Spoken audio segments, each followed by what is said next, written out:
Hello guys, assalamualaikum. Jumpa lagi dengan saya Kurnia Nuraini di Nias Channel. Kali ini aku akan membahas materi PPKN kelas 8 semester 2 bab 4, yaitu Semangat Kebangkitan Nasional tahun 1908. Let's check it out.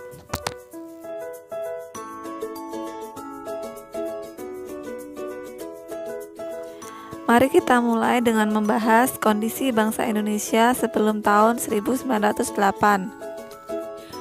Pada saat itu, bangsa Eropa gemar melakukan ekspedisi ke seluruh penjuru dunia. Hal ini dipengaruhi oleh beberapa faktor, di antaranya yang pertama, adanya peperangan yang menyebabkan rusaknya perekonomian di Eropa. Yang kedua, majunya teknologi pelayaran. Yang ketiga, keinginan untuk mencari daerah dengan sumber daya alam yang melimpah. Ekspedisi juga dilakukan oleh bangsa Belanda yang kemudian tiba di Indonesia. Bangsa Belanda mendirikan serikat dagang yang bernama VOC pada tanggal 20 Maret 1602. Pada masa VOC, rakyat Indonesia mengalami penindasan. Mereka juga melakukan politik divide and impera yang membuat kerajaan di Indonesia terpecah belah. Pada awalnya VOC hanya mengurusi masalah perdagangan, akan tetapi kemudian berkembang menjadi sebuah pemerintahan yang dipimpin oleh Gubernur Jenderal.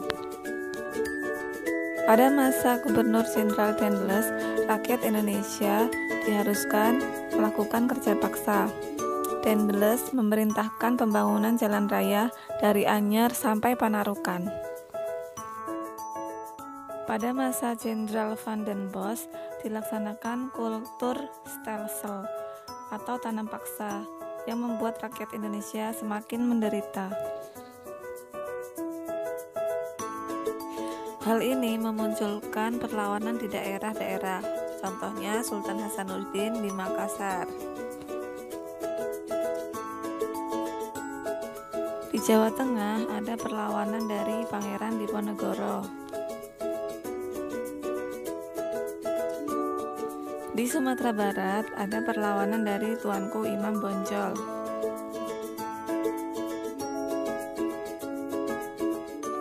Sedangkan di Banten ada perlawanan dari Sultan Ageng Tirtayasa. Masih banyak perlawanan-perlawanan di daerah lain yang juga dipimpin oleh tokoh-tokoh lokal setempat. Sementara itu, ada 3 orang Belanda yang pernah tinggal di Indonesia, yaitu Baron van Hove, Van Deventer, dan Dr. Douwes Dekker, yang merasa bersimpati atas penderitaan yang dialami rakyat Indonesia.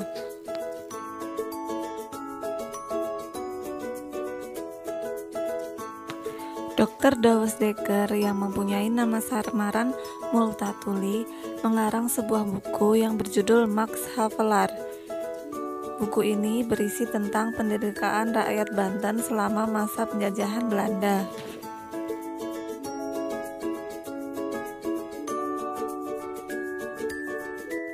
Van Deventer mengusulkan ethische politik atau politik balas budi yang berisi 3 program, yaitu edukasi, transmigrasi, dan irigasi.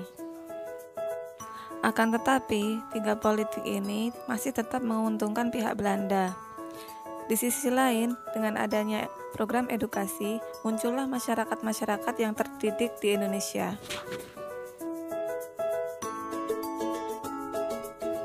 Dr. Wahidin Sudirohusodo adalah lulusan Stovia atau Sekolah Kedokteran di Jawa. Beliau berpendapat, kalau bangsa Indonesia ingin maju dan bermartabat, masyarakatnya harus cerdas.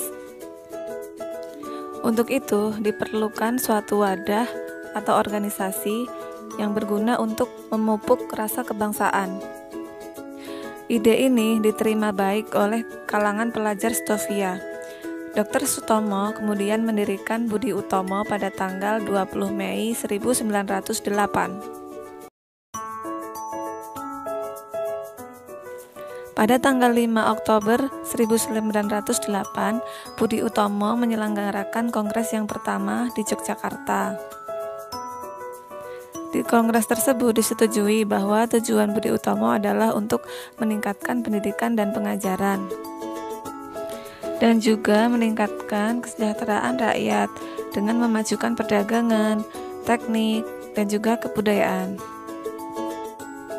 Nah, semangat pemuda pada tahun 1908 inilah yang membuat Presiden Soekarno menetapkan 20 Mei sebagai Hari Kebangkitan Nasional.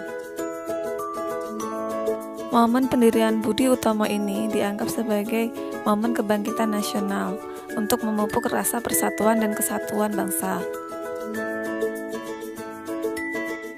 Momen kebangkitan nasional adalah salah satu dari tahapan pemupukan rasa persatuan dan kesatuan bangsa Indonesia. Kita lihat kondisi pemuda di masa sekarang ini. Terdapat berbagai permasalahan yang ada, misalnya tawuran antar pelajar, kemudian narkoba, pergaulan bebas, kurangnya rasa hormat kepada orang tua, dan masalah-masalah lainnya. Hal ini membuat kita harus membangkitkan kembali semangat para pemuda di era tahun 1908. Untuk itu, kita harus menanamkan rasa cinta dan bangga terhadap tanah air dan bangsa. Bangsa Indonesia merupakan bangsa yang luas dan juga kaya akan berbagai macam budaya. Selain itu, bangsa Indonesia juga mempunyai berbagai macam kekayaan alam yang melimpah. Selain itu, bangsa Indonesia mempunyai Pancasila. Nilai-nilai Pancasila seperti nilai religius, nilai kemanusiaan, nilai persatuan merupakan ciri khas kepribadian bangsa Indonesia.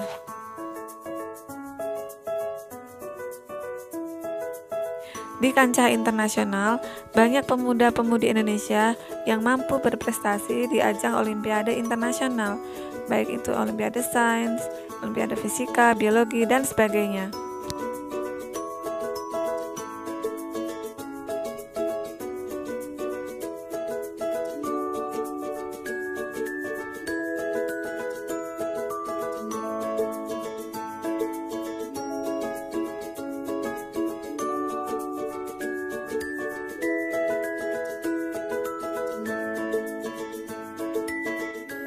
Peran kalian sebagai pemuda pada masa sekarang ini, marilah kita memerangi hoax, no hoax, karena dengan berita-berita bohong yang tersebar akan menimbulkan ketidakharmonisan di dalam masyarakat.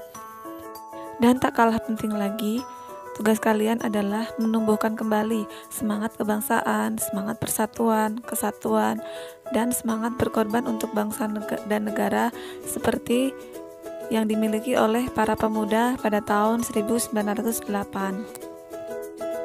Nah, setelah menyimak pemaparan di atas, cobalah untuk menjawab 5 pertanyaan berikut.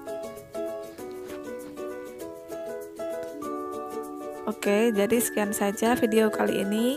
Terima kasih sudah menyaksikan video-videoku. Jangan lupa subscribe dan wassalamualaikum warahmatullahi wabarakatuh.